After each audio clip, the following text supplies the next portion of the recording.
কালো জলে কুশলা তলে ডুবলো সনাতন।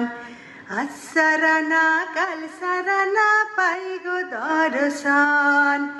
নদীর ধারে চাষে বধূ মিছাই করোয়াস। ঝিরি ঝিরি বাঁকা নদী বইছে 12 মাস।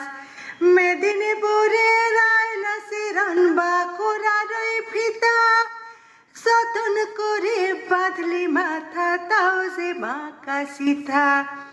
পেশপারিয়া রাজকুমারী গলায় চন্দ্রহার। দিনে দিনে বাড়ছে তোমার চুলেরই বাহার। পেশপারিয়া রাজকুমারী গলায় চন্দ্রহার। দিনে দিনে বাড়ছে তোমার চুলেরই বাহার।